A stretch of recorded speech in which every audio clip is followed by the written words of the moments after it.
Hello friends, welcome to BB classes. कैसे हैं आप सब? तो बच्चों, आज हम जो पाठ पढ़ेंगे वो है राख की रस्सी। उससे पहले आप बच्चों, आप मुझे ये बताइए कि आपके साथ कभी ऐसा कुछ हुआ है? आपको कभी किसी ने ऐसा कहा है, ऐसा काम जो करना आपके लिए बहुत कठिन या बहुत मुश्किल हो या ऑलमोस्ट इम्पॉसिबल हो? सोचिए, कभी ऐसा हुआ है क्या आपके साथ? और जब ऐसा होता है तो आप क्या करते हैं? आप उस सिचुएशन से निकलने के लिए क्या करते हैं? ऐसी क्या क्या तरकीब लगाते हैं जिससे उस सिचुएशन से निकला जा सके, समझदारी के साथ वो भी? तो बच्चों, इस पार्ट में हम उसी के बारे में पढ़ेंगे। चलिए, ज़्यादा यहाँ ना बताते हुए हम सीधे पार्ट स्टार्ट करते हैं। तब आपको क्लियरली समझ आएगा कि इस पार्ट में क्या कहा गया है। चलिए बच्चों, हम देखते हैं। तो देखिए बच्चों, पाठ 1, राख की रस्सी। तिब्बत देश में एक 32वें राजा थे, सोनगवसेन, जिनके मंत्री थे लोनोपगार जी। वे मंत्री जो थे, लोनोपगार जिनका नाम था, वे अपनी चालाकी और हाजिर जवाबी के लिए दूर दूर तक मशहूर थे। कोई उनके सामने टिकता ही नहीं था। चैन से जिंदगी चल रही थी। मगर जब से उनका बेटा बड़ा हुआ था, उनके लिए चिंता का विषय बना हुआ था। कारण यह था कि वह बहुत भोला था। तो ये देखिए बच्चों, जो तिब्बत के राजा थे सोनगवसेन, उनके जो मंत्री थे लोनोपोगार, वो बहुत ही चालाक और समझदार थे। वो अपनी हाजिर जवाबी के लिए और अपनी समझदारी के लिए दूर दूर तक मशहूर थे। और इतने समझदार, इतने चालाक थे वो कि उनके सामने कोई टिकता ही नहीं था। उनकी ज़िंदगी बहुत आराम से, चैन से कट रही थी। पर एक चीज़ थी जो उनको परेशान कर रही थी। वो ये थी कि उनका बेटा बड़ा हो रहा था और उसमें परेशानी ये थी कि उनका बेटा था बहुत भोला। लोनोपोगा जो बहुत ही चालाक समझदार इंसान थे, वहीं उनका बेटा बहुत ही भोला सीधा साधा था। होशियारी तो उसे छू कर भी नहीं गई थी। लोनोपोगार ने सोचा, मेरा बेटा बहुत सीधा है, मेरे बाद इसका काम कैसे चलेगा? फिर एक दिन लोनोपोगार ने अपने बेटे को 100 भेड़ें दी और कहा कि तुम इन्हें लेकर शहर जाओ, मगर इन्हें मारना या बेचना मत। इन्हें वापस लाना और 100 जौ के बोरों के साथ। ये देखिए, लोनोपोगार ने अपने बेटे से क्या कहा कि ये लो 100 भेड़ें, इनको लेकर शहर जाओ और जब वापस आना तो साथ में जौ के 100 बोरे भी साथ लेकर आना। ये सुनकर उनका बेटा हैरान हो गया और लोनोपोगार ने कहा कि इसके बिना घर में घुसना भी नहीं। फिर ये सुनकर उनका बेटा शहर की तरफ रवाना हो गया। चलिए आगे देखते हैं।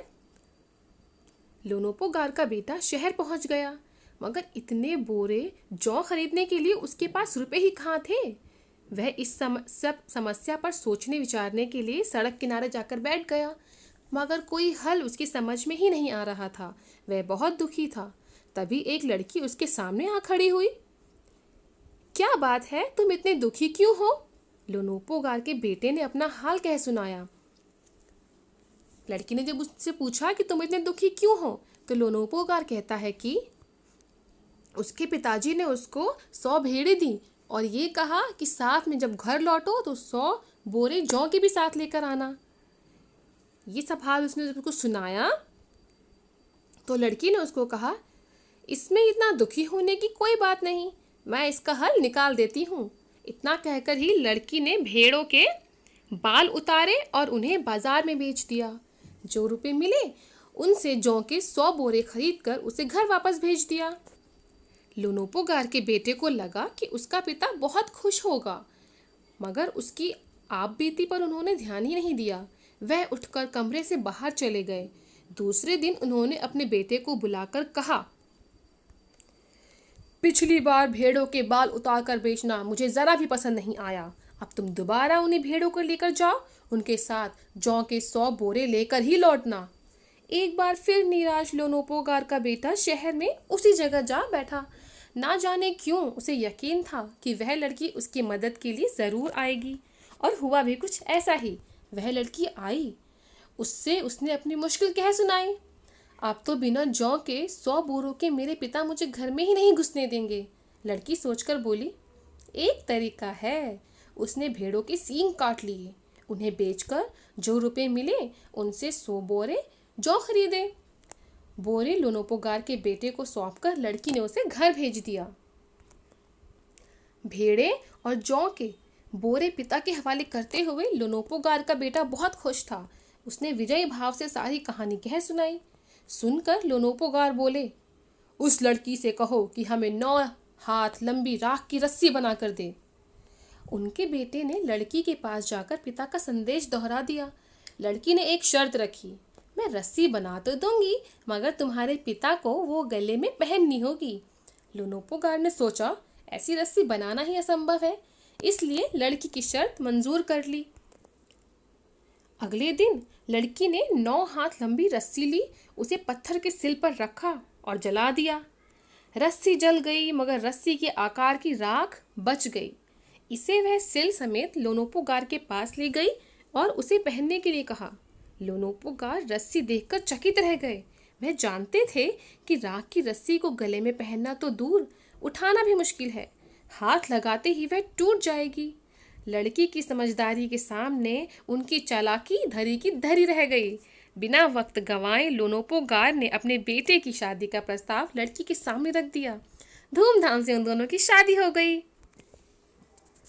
तो ये देखिए बच्चों, एक पिता लोनोपोगार जो अपने बेटे के भोलेपन से परेशान था कि मेरे बाद आगे चलकर उसका क्या होगा, वो दुनियादारी कैसे समझेगा, यही चीज़ें उसको सिखाने के लिए उन्होंने अपने बेटे को 100 भेड़ें दी और ये कहा कि जब वापस आओ तो इन भेड़ों के साथ साथ 100 जौ के बोरे भी साथ लेकर आना।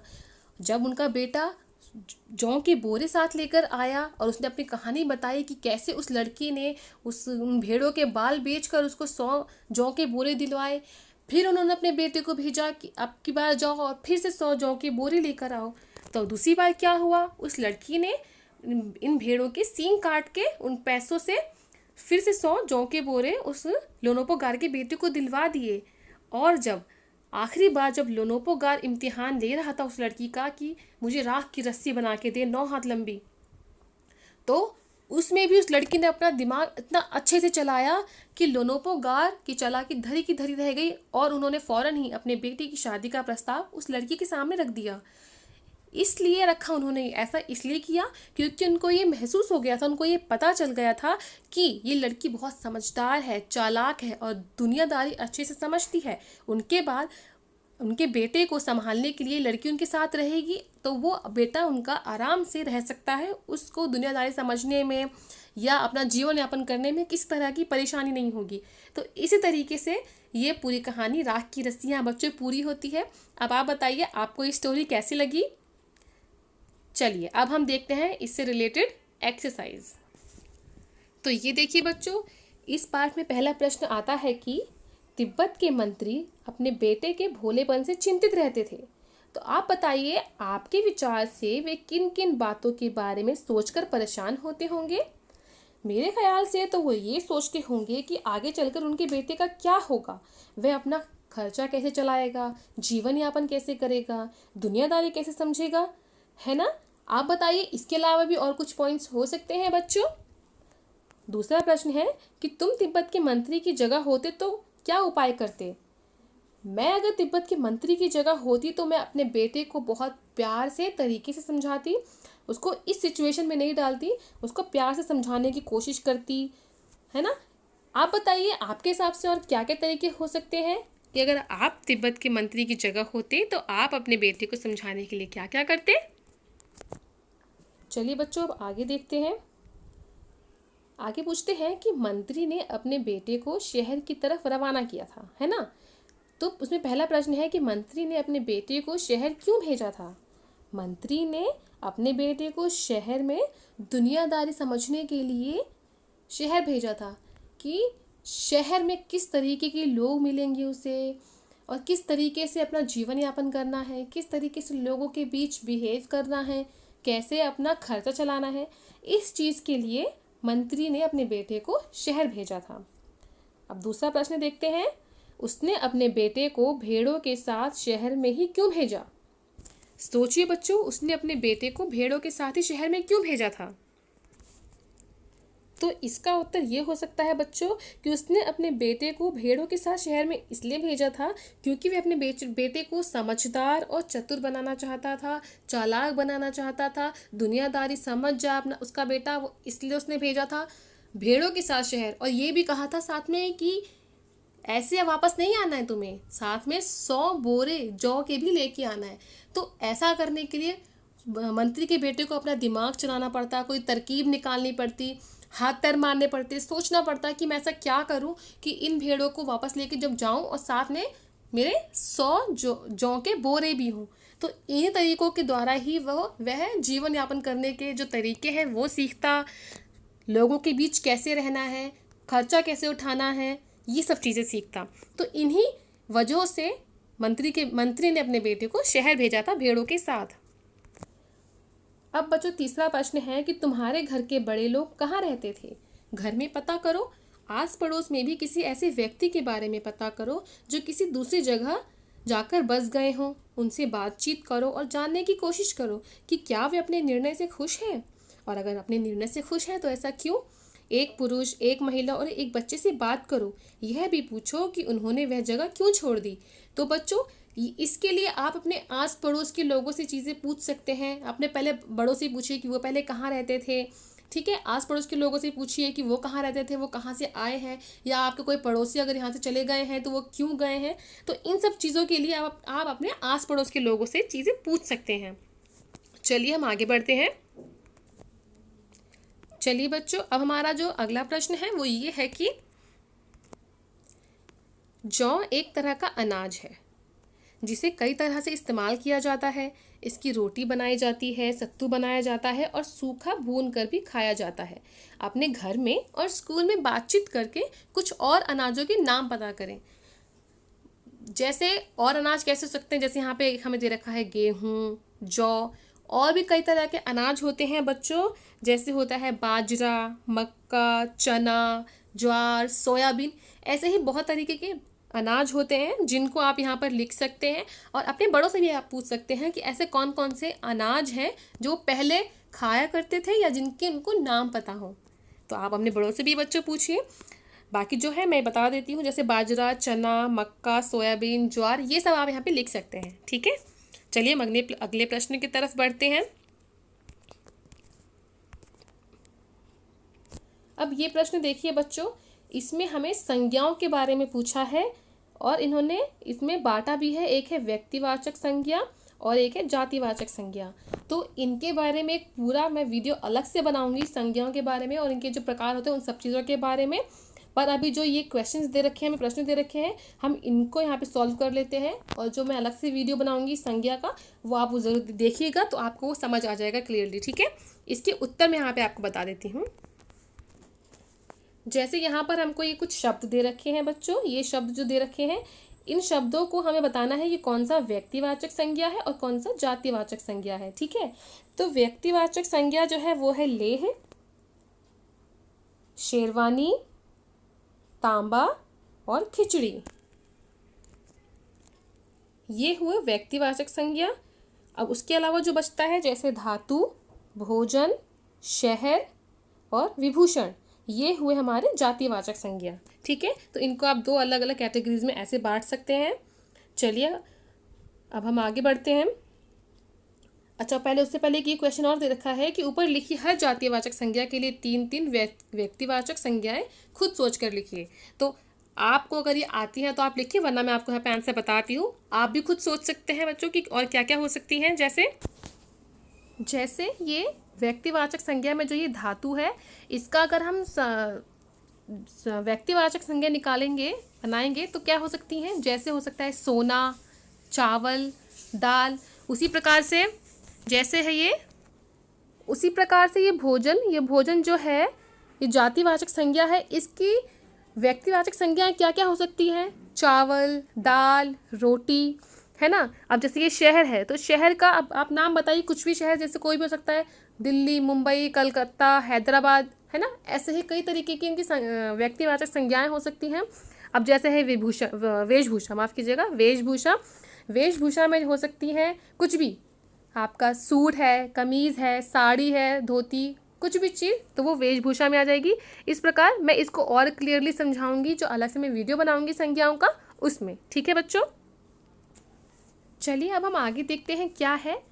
यहाँ पे पूछ रहे हैं, पहली बार मंत्री के बेटे ने भेड़ों के बाल बेच दिए, है ना, और दूसरी बार में भेड़ों के सींग बेच दिए।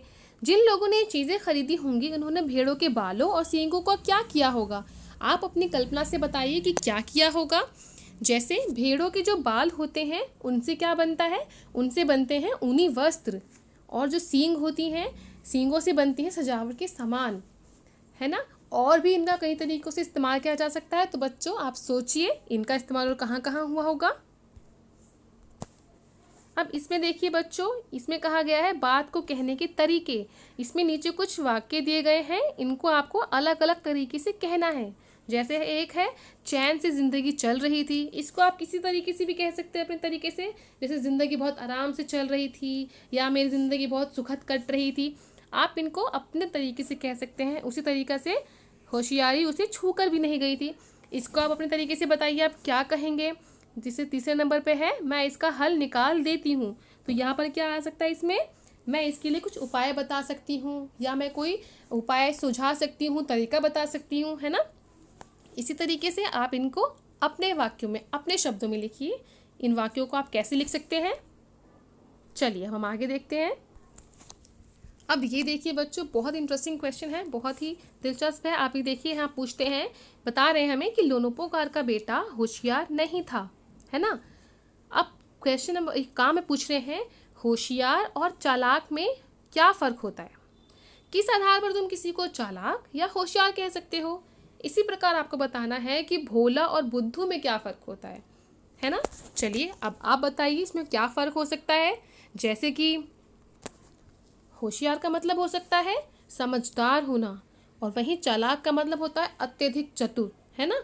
जैसे कि जो व्यक्ति दूसरों से काम निकलवाने के लिए तरह तरह की बातें करते हैं तो उसे हम चालाक कह सकते हैं। पर वहीं वह व्यक्ति जो समझदारी की बातें करता है ना, उनको हम कहते हैं समझदार। इसी प्रकार से जो भोला शब्द है, इसका अर्थ होता है सीधा साधा होना। और वहीं जब बुद्धू वर्ड हम यूज़ करते हैं, बुद्धू शब्द देखते हैं, तो इसका मतलब होता है बेवकूफ़। तो इन शब्दों में है ना अच्छा खासा फ़र्क। अब आप बताइए बच्चों कि जो लड़की थी वो आप उसको क्या कहेंगे? लड़की को आप समझदार कहोगे या बुद्धिमान कहोगे? सोचिए। लड़की समझदार भी थी और बुद्धिमान भी थी।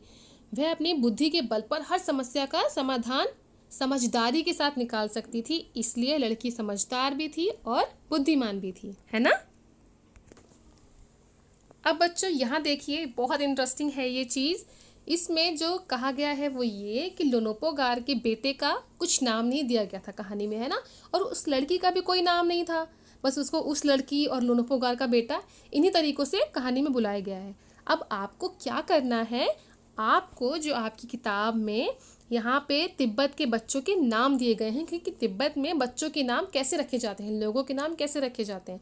अब आप इन नामों में से लड़का और लड़की के नाम छाटिए और लोनोपोगार के बेटे का नाम रखिए और उस लड़की का भी नाम रखिए।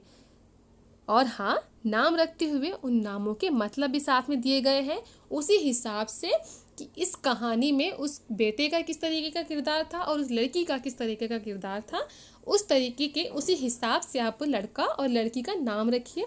देखिए आपको एक बहुत इंटरेस्टिंग लगेगी, और हर बच्चे का अलग अलग आएगा कि मैंने ये नाम रखा लड़की का, मैंने ये नाम रखा लड़के का। तो बताइए आपने क्या नाम रखा लोनोपोगार के बेटे का और उस लड़की का। तो चलिए बच्चों, हमारा पाठ यहाँ पर पूरा होता है। आपको ये पाठ कैसा लगा, कितना समझ आया, ज़रूर मुझे बताइएगा। तो चलती हूँ, जल्द ही मिलूँगी आपसे एक नए वीडियो के साथ। तब तक जुड़े रहें मेरे चैनल से, और मेरे चैनल को, मेरे वीडियो को लाइक और शेयर ज़रूर कीजिए, मेरे चैनल को सब्सक्राइब ज़रूर कीजिएगा। चलिए जल्दी मिलूँगी, bye bye, thanks for watching.